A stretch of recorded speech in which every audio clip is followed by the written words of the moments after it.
नमस्कार दोस्तों, मैं प्रभात तिवारी और सार्थक क्लासेस में आप सभी लोगों का एक बार फिर से बहुत बहुत स्वागत है। दोस्तों एक बार फिर से हम बात करने वाले हैं सुपरहिट फास्ट रिवीजन, जिसमें जैसा आप लोग जानते हैं कि सभी महत्वपूर्ण प्रश्नों या फैक्ट्स का संग्रह मैं वन लाइनर के रूप में लाता हूं, जिससे कि एग्जाम के लास्ट में जब आप अपनी तैयारी बेहतरीन तरीके से कर चुके हैं तो उस कम समय में आपके तैयारी को धार दिया जा सके और आपके पूरे पाठ्यक्रम को आसानी से जो इंपॉर्टेंट फैक्ट्स हैं उनका रिविजन कराया जा सके। जी हाँ, तो अगर आप भी अपीयर होने जा रहे हैं यूपीएसएससी या यूपीएचएससी असिस्टेंट प्रोफेसर विज्ञापन इक्यावन के एग्जाम में, तो ये सारे फैक्ट्स और सारे वीडियो की जो पूरी सीरीज है आपके लिए काफ़ी महत्वपूर्ण और फायदेमंद साबित होने वाली है।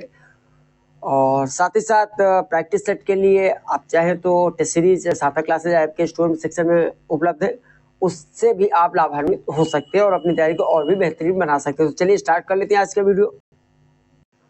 पिछले वीडियो में जैसा आपको याद ही होगा, ये फैक्ट हमने शामिल किया था कि उत्तर प्रदेश में 1947 तक भारतीय राष्ट्रीय कांग्रेस के कुल कितने अधिवेशन हुए। तो ये टोटल 9 अधिवेशन हुए थे। अब ये जैसा इसमें से 3 अधिवेशन जो है लखनऊ में हुए थे और 3 अधिवेशन इसके इलाहाबाद हुए थे और 3 अधिवेशन कानपुर, मेरठ और बनारस, इस तरीके से कुल अधिवेशन है। तो इनके देखिए पूरी लिस्ट ही दे दी गई है आप लोगों की सुविधा के लिए कि अक्सर ये फैक्ट्स बार बार पूछे जाते हैं, खासकर यूपी के अगर किसी भी एग्जाम में आप पार्टिसिपेट कर रहे हैं। तो 1988 में सबसे पहले इलाहाबाद में हुआ था, जिसकी अध्यक्षता जॉर्ज जूलियन ने की थी। और 1892 में भी इलाहाबाद में हुआ था WC बनर्जी की अध्यक्षता में, जबकि 1899 में रमेश चंद्र दत्त की अध्यक्षता में लखनऊ में हुआ था अधिवेशन। 1905 में बनारस में गोपाल कृष्ण गोखले की अध्यक्षता में हुआ था। 1910 में इलाहाबाद में सर विलियम्स विडरबर्ग की अध्यक्षता में कांग्रेस का अधिवेशन हुआ था। एक बार फिर से 1916 में लखनऊ में अंबिका चरण मजूमदार की अध्यक्षता में कांग्रेस का अधिवेशन हुआ था। 1925 में लखनऊ में कानपुर में सरोजिनी नायडू की अध्यक्षता में कांग्रेस का अधिवेशन हुआ था। और उसके बाद 1937 में लखनऊ में जवाहरलाल नेहरू की अध्यक्षता में, जबकि 1946 में मेरठ में आचार्य कृपलानी की अध्यक्षता में जो है कांग्रेस का अधिवेशन हुआ था। ये पूरे 9 अधिवेशन एक क्रम में और अध्यक्षता के रूप में एक जगह पे आपको मिल गए। आगे देखते पॉइंट 2, कल्लर ने राजतरंगी की रचना अंतिम लोहार शासक जय सिंह के समय में की थी। और जय सिंह का कार्यकाल देखिए यहाँ था 1127 से लेकर 1159 तक के समय की थी, जिसमें कश्मीर के इतिहास का वर्णन किया गया है। यह ग्रंथ संस्कृत भाषा में ऐतिहासिक घटनाओं से क्रमबद्ध लेखन का प्रथम प्रयास माना जाता है। इसमें कुल 8 तरंग है, जिनमें 8000 श्लोक हैं। जनगणना 2011 के अनुसार सबसे कम लिंगानुपात वाला राज्य हरियाणा।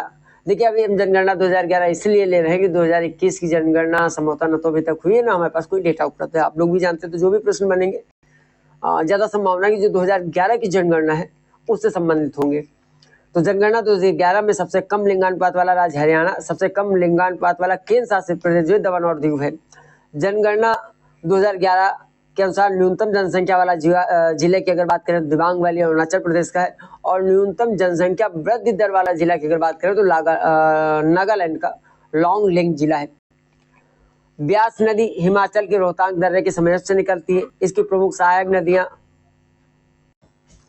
बैन, बाणगंगा, लूनी, उहल, बैनर, चक्की, गज, हरला, ममुनी, पार्वती, पाटली कुहल, सैन, सकेती और तीर्थन आदि हैं।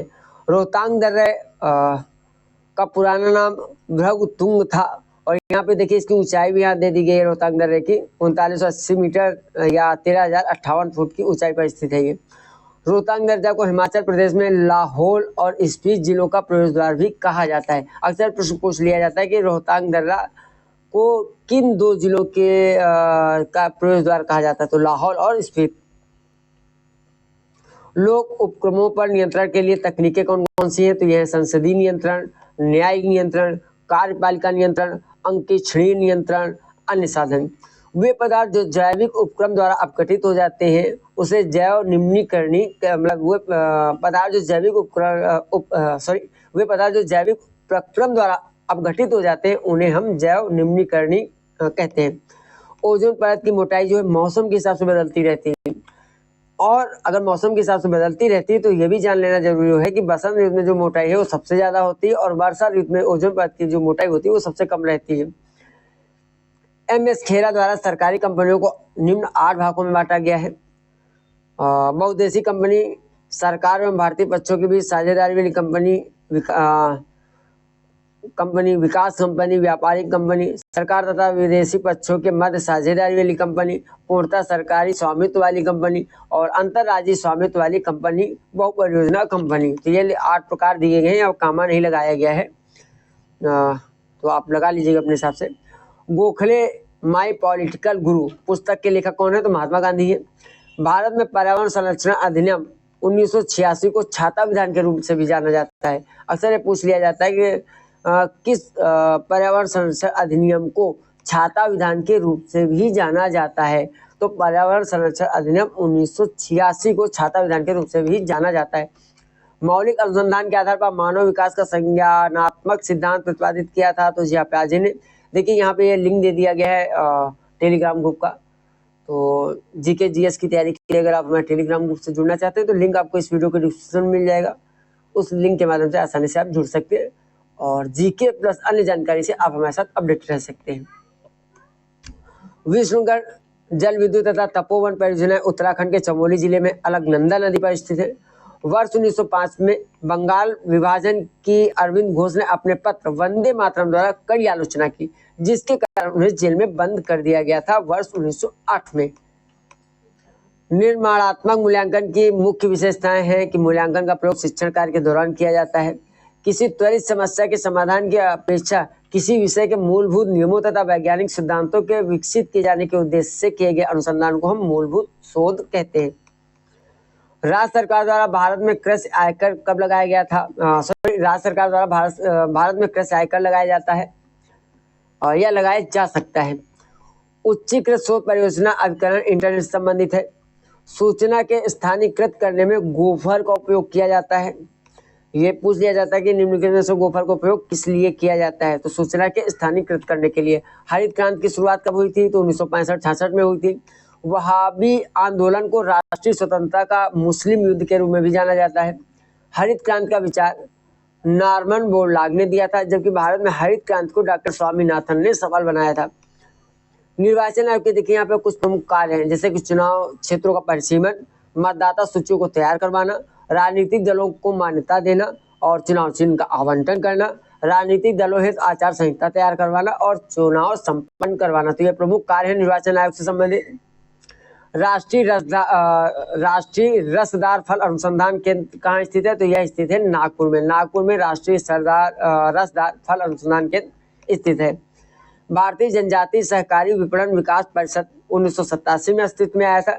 यह राष्ट्रीय स्तर का सर्वोच्च निकाय है जो अनुसूचित जनजाति मंत्रालय के अधीन काम करता है। अक्टूबर 1947 में देवनागरी लिपि में लिखित हिंदी को उत्तर प्रदेश ने अपनी राजभाषा घोषित किया था। लिप समिति का गठन कब किया गया था? तो लिप समिति का गठन किया गया था 1945 में। नागरिक प्रसारणी सभा ने इसका जो है गठन किया था। सर्वोच्च न्यायालय के क्षेत्राधिकार अनुच्छेद के साथ में अनुच्छेद 131 में सर्वोच्च न्यायालय का जो प्रारंभिक क्षेत्राधिकार है उसका वर्णन मिलता है, जबकि अनुच्छेद 132 में अपीली क्षेत्राधिकार का और अनुच्छेद 143 में परामर्शदात्री क्षेत्राधिकार का उल्लेख हमें प्राप्त होता है। भारत में द्वैत शासन व्यवस्था सर्वप्रथम 1919 के अधिनियम द्वारा राज्यों में लागू की गई थी। भारत में न्यायिक पुनरीक्षण की शक्ति का उपयोग कौन करता है? तो ये कर सकता है सर्वोच्च न्यायालय और उच्च न्यायालय दोनों।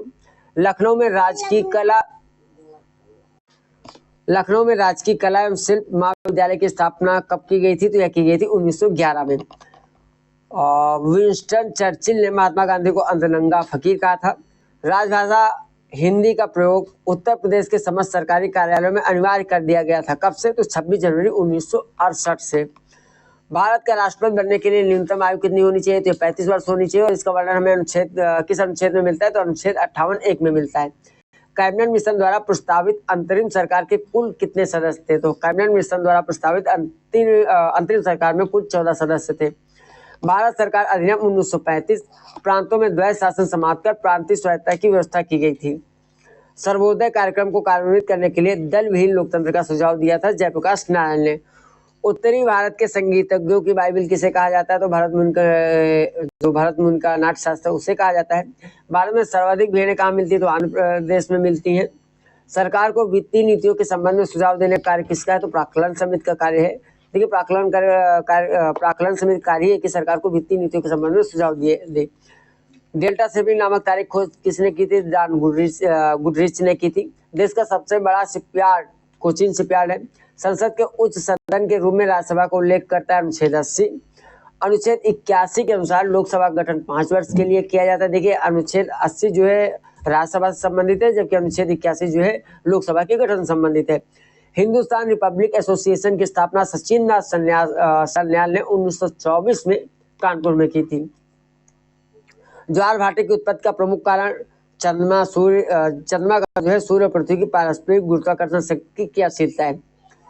रामानुज सगुण ईश्वर के उपासक और प्रसिद्ध वैष्णव आचार्य थे।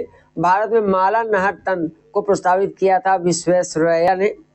भारत में इलेक्ट्रॉनिक वोटिंग मशीन पहली बार केरल के परूर विधानसभा में 1982 में प्रयोग में लाई गई थी। कांगेर घाटी राष्ट्रीय उद्यान छत्तीसगढ़ को भारत सरकार द्वारा राष्ट्रीय उद्यान घोषित किया गया था 1982 में, और होम रूल लीग की स्थापना की थी बाल गंगाधर तिलक ने 1916 में।